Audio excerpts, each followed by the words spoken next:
Hello guys, welcome back to this channel. In today's video, I'm going to show you how you can find the Wicked World and Trust and Press new Wicked update.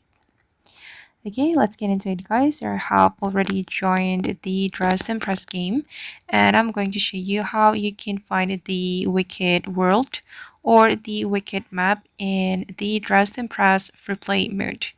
Okay, first thing first, you can go to the free play mode. You can teleport to the free play mode and then you can go to this area. You can go out of the building. Okay, and then you can visit this place and then just click on teleport and you will be able to teleport to the Wicked World.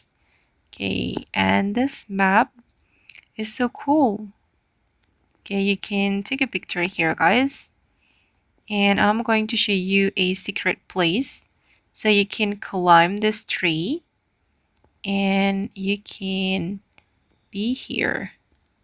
Okay, and this tree looks so cool. You can take screenshot or picture. And okay guys, that's how we can find the Wicked World or Wicked map in Trust and Press Wicked update. I hope this video will be useful for you. Thank you so much for watching and bye.